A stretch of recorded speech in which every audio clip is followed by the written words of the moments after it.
வணக்கம்.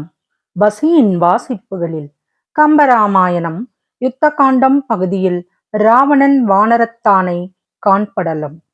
செம்பொன் கோபுரத்தின் உச்சியில் வந்து நின்ற ராவணன் தனது 20 தோள்களும் 20 சிகரங்களை உடைய ஒரு மலையைப் போல் காணப்பட தன்னை கட்டிய மரக்கிளையை முறித்திடும்படி மாறுபட்டு கோபிக்கின்ற ஆண் யானையைப் போன்று நின்றிருந்தான்.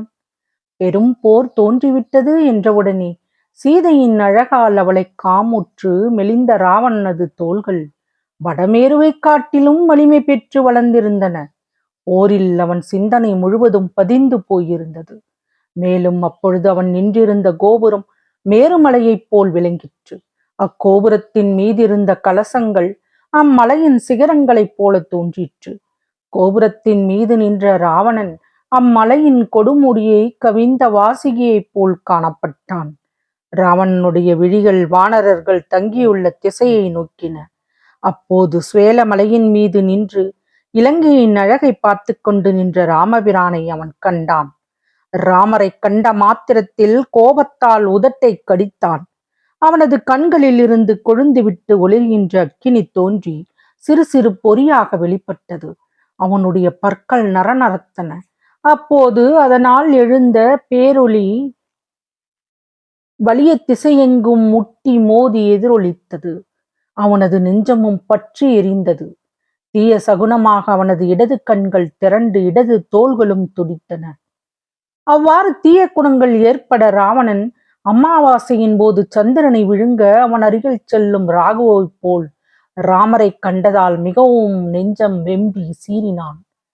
தனது அருகிலே நின்றிருந்த சாரணனை சட்டென்று நோக்கி, சாரணனே, இதோ என் கண்களுக்கு தெரிகின்றவனே ராமன் என்பதை அவனுடைய மேனியே எனக்கு சொல்லுகின்றது. மற்றும் அவனை சூழ்ந்துள்ளவர்களை இன்னார் என்று நான் அறிய முடியவில்லை. ஆகவே அவனது வெற்றி பொருந்திய படையுடன் கூடிய சேனா வீரர்களை பற்றி அறிவிப்பாய் என்றான் ராவணன். உடனே சாரணன் ராவணனை பார்த்து, ஐயனே, அதோ இருப்பவன் உமது தங்கையின் மூக்கையும் காதுகளையும் அரித்தெறிந்த லக்ஷ்மணன் ஆவான். அவன் அறத்தின் இடத்தில் இல்லாமல் வேறொரு இடத்தில் கண்களை செலுத்தாதவன். கருநிறக் கடலுக்கு ஒரு சக்கரவாள மலை அமைந்தது போல ராமனுக்கு ஒரு பெருந்துணையாக அமைந்திருப்பவன். சொர்க்கத்தை அடைந்தவரும் துறப்பதற்கு அருமையான உறக்கத்தை தன்னிடம் விட்டு விலகி ஓடும்படி அதனை சினந்தவன். அவனுடைய கையை பற்றி கொண்டு ஒருவன் நிற்கின்றானே, அவன்தான் வாலியோடு அண்டம் நடுங்கும்படி பெரும்போர் புரிந்த சூரிய குமாரனான சுக்ரீவன். யாவரினும் கொடியவன். சுக்ரீவனின் பக்கத்தில் நிற்பவன் பெயர் அங்கதன்.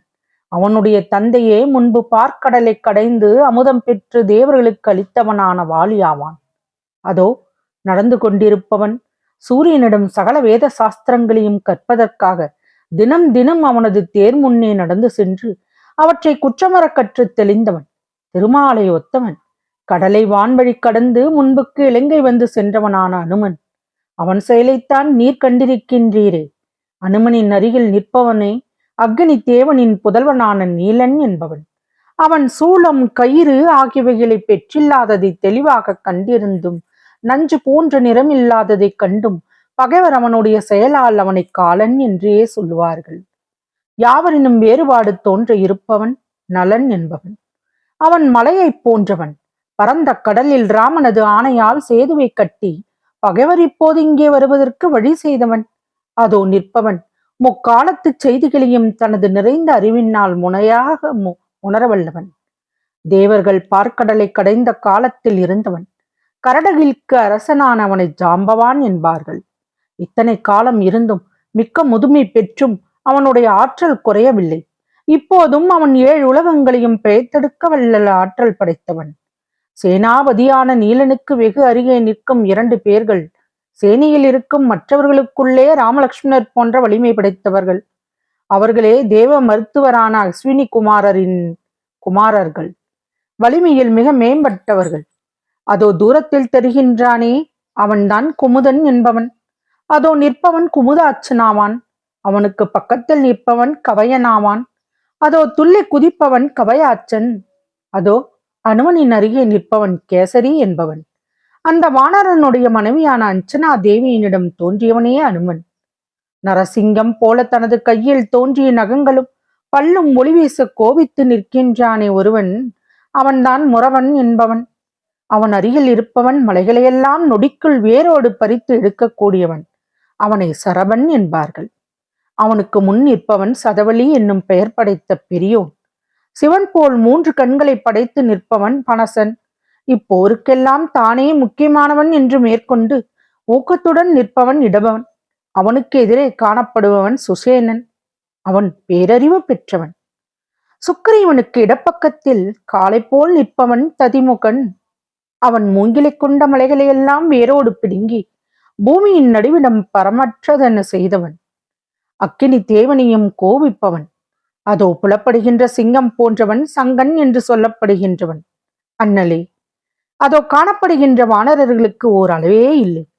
வானத்தில் உள்ள நட்சத்திரங்களை கணக்கிட்டாலும், கடலில் உள்ள மீன்களை எல்லாம் எண்ணி பார்த்தாலும், அக்கடலின் கரையில் உள்ள மணலையெல்லாம் எண்ணும்படி ஆராய்ந்து நோக்கினாலும் இவ்வானரர்களின் அளவை ஒரு எல்லை அமைத்து கூற முடியாது என்று ராமரின் துணைவர்களை சுட்டிக்காட்டி அவர்களை தனித்தனியே யார் என்று கூறி முடித்தான். சாரணன் கூறியதை கேட்டதும் ராவணன் மிக்க கோபம் அடைந்தான். அந்த கோபத்தின் நடுவே அவன் கடைவாயில் ஒரு இகழ்ச்சி புன்னகை தோன்றி மறைந்தது. ராவணன் கேலி ததும்பும் குரலில் சாரணனை பார்த்து, கொள்ளையில் திரிகின்ற இழிவான தலையையுடைய குரங்குகளை புகழ்வாய் போலும். காடுகள் தோறும் படர்ந்துள்ள மலைகள் தோறும் தெரிகின்ற மானின் கூட்டங்கள் மிக பலவாயிருப்பின் அவைகளால் ஒரு சிங்கத்தை என்ன செய்ய முடியும் என்றான். தொடரும். வசியின் வாசிப்புகளை சப்ஸ்கிரைப் பண்ணுங்க, லைக் பண்ணுங்க, ஷேர் பண்ணுங்க, உங்க கருத்துக்களை கமெண்ட்ல பதிவு பண்ணுங்க.